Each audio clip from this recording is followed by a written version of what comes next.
Hello friends, हिल India channel में आप सभी का स्वागत है। और IBPS PO का नोटिफिकेशन आ चुका है। तो आइए हम जानते हैं कि हमारे दिव्यांग साथियों के लिए कितनी पोस्ट है, क्या क्राइटेरिया है। जैसा कि IBPS PO के लिए अप्लाई करने के लिए ऑनलाइन अप्लाई करना रहेगा। ऑनलाइन अप्लाई करने की डेट जो है वो स्टार्ट हो चुकी है 2 अगस्त 2022 से, जबकि इसकी लास्ट डेट 22 अगस्त 2022 है। इसमें जैसा कि प्री और मेंस की एग्ज़ाम होगी, तो प्रीलिम्स की एग्ज़ाम जो है वो टेंटेटिव अक्टूबर 2022 में है, जबकि मेंस नवंबर 2022 में है। अब हम आगे बढ़ते हैं। तो इसमें एप्लीकेशन फ़ीस की बात करते हैं तो हमारे दिव्यांग साथियों के लिए 175 रुपीज़ यहाँ पे एप्लीकेशन फ़ीस है। और इसमें 11 तरह की बैंक जो है वो पार्टिसिपेट कर रही है, जिन्होंने वैकेंसीज निकाली है। उन बैंकों के नाम इस प्रकार है: bank of Baroda, bank of India, bank of Maharashtra, Canara bank, central bank of India, Indian bank, Indian overseas bank, Punjab national bank, Punjab and Sind bank, UCO bank और union bank of India. Age limit की बात करते हैं तो 20 साल से लेकर 30 साल तक के कैंडिडेट्स इस फॉर्म को भर सकते हैं, परंतु हमारे दिव्यांग साथियों के लिए 10 साल की रिलैक्सेशन दी गई है। एजुकेशन क्वालिफिकेशंस की बात करते हैं तो आपके पास ग्रेजुएशन की डिग्री होनी चाहिए किसी भी सब्जेक्ट में। रिकॉग्नाइज यूनिवर्सिटी के साथ आपके पास ग्रेजुएशन की डिग्री होनी चाहिए। साथ ही साथ ऐसे कैंडिडेट्स जिनका ग्रेजुएशन रनिंग में है या जिनका रिजल्ट आना बाकी है, वो भी इस फॉर्म को अप्लाई कर सकते हैं, परंतु उनका रिजल्ट जो है वो 22 अगस्त 2022 से पहले आपका डिक्लेयर हो जाना चाहिए, यानी कि इसकी जो लास्ट डेट है उससे पहले आपका रिजल्ट डिक्लेयर हो जाना चाहिए। गाइडलाइन की बात करते हैं कि यदि आप स्क्राइब के लिए एलिजिबल है तो स्क्राइब के लिए क्या गाइडलाइन है। तो स्क्राइब के लिए गाइडलाइन यह है कि स्क्राइब आपको खुद को अपनी ऑन कॉस्ट पर प्री और मेंस दोनों के एग्ज़ाम के लिए खुद को करना रहेगा। और जो स्क्राइब है उसकी जो एजुकेशन है वो किसी भी एकेडमिक से हो सकती है। और साथ ही साथ यदि आप स्क्राइब लेते हैं तो आपको 1 घंटे पर 20 मिनट का एक्स्ट्रा टाइम दिया जाएगा। तो इस तरीके से ये गाइडलाइन थी। आगे हम बात करते हैं कि इस एग्ज़ाम का जो है फॉर्मेट, मतलब एग्ज़ाम का पैटर्न क्या है। तो जैसा कि ये PO की एग्ज़ाम है तो यहाँ पे प्री एग्ज़ाम होगी, मेंस एग्ज़ाम होगी और उसके बाद में इंटरव्यू होगा। तो प्री एग्ज़ाम जिसमें कि 3 सब्जेक्ट रहेंगे, जो कि इस प्रकार है: English language, quantitative aptitude, reasoning ability. English language जिसमें 30 क्वेश्चन 30 मार्क्स के, क्वांटिटेटिव एप्टीट्यूड जिसमें 35 क्वेश्चन 35 मार्क्स के, और रीजनिंग एबिलिटी जिसमें 35 क्वेश्चन 35 मार्क्स के। तो इस तरीके से 100 नंबर के क्वेश्चन 100 मार्क्स के रहेंगे।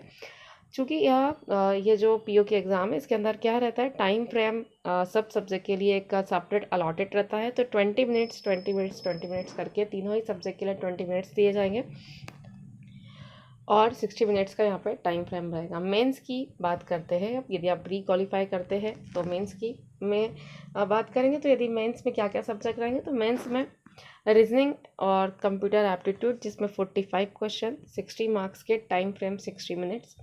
जनरल इकोनॉमी बैंकिंग अवेयरनेस जिसमें 40 क्वेश्चन 40 मार्क्स के, टाइम फ्रेम 35 मिनट।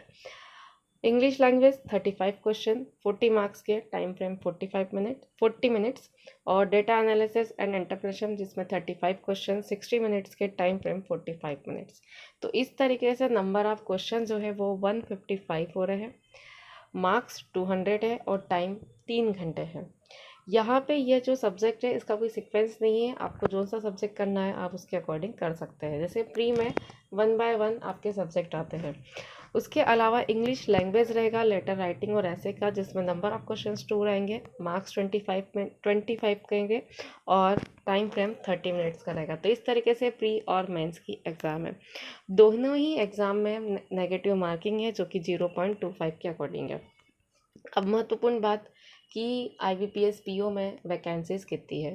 तो IBPS PO में हमारे दिव्यांग साथियों के लिए टोटल वैकेंसीज 297 है, जो कि अलग अलग है HI, OC, VI और ID के लिए। HI में यदि बात करते हैं हियरिंग पर्सन के लिए, तो यहाँ पे टोटल वैकेंसी 82 है। ऑर्थोपेडिक की में 76 है, विजुअल इम्पैक्ट के लिए 74 है और intellectual disability mental illness ID में 65 है। तो इस तरीके से टोटल वैकेंसी जो है वो 297 है। बैंक वाइज यदि हम बात करते हैं तो बैंक ऑफ इंडिया में HI में 5 पोस्ट है, OC में 6, VI में 5 और ID में भी 5 है। उसके बाद बात करते हैं तो कैनरा बैंक में 25 पोस्ट HI में भी है, OC में भी 25 है, VI में भी 25 और ID में भी 25 है। उसके बाद में पंजाब नेशनल बैंक, जिसमें 5 पोस्ट HI में भी, OC में भी, VI में भी और ID में। पंजाब एंड सिंध बैंक में 7 पोस्ट HI में, 2 पोस्ट OC में, 2 VI में और 5 जो है वो ID में है। यूको बैंक में 6 पोस्ट HI में, 6 पोस्ट OC में, VI में 6 पोस्ट और ID में 5 post. Union bank of India में 34 पोस्ट HI में है, OC में 32 है, VI में 31 है और ID में 20 है।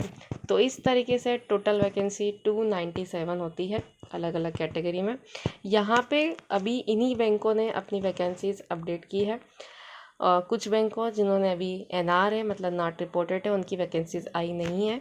तो इस तरीके से अभी तक की टोटल वैकेंसीज जो है वो 297 है। सबसे ज़्यादा जो वैकेंसीज़ है वो यूनियन बैंक ऑफ इंडिया ने दे रखी है 34 HI में, 32 OC में, 31 VI में और ID में 20। उसके बाद जो सबसे ज़्यादा वैकेंसीज दे रखी है वो दे रखी है कैनरा बैंक ने, जिसमें 25 पोस्ट दे रखी है। तो इस तरीके से IBPS PO का नोटिफिकेशन था। आई होप आपको ज़रूर कहीं ना कहीं मदद करेगा। इसी प्रकार हिल इंडेक्शन के साथ बने रहें। चैनल को सब्सक्राइब करें, लाइक करें, शेयर करें। धन्यवाद।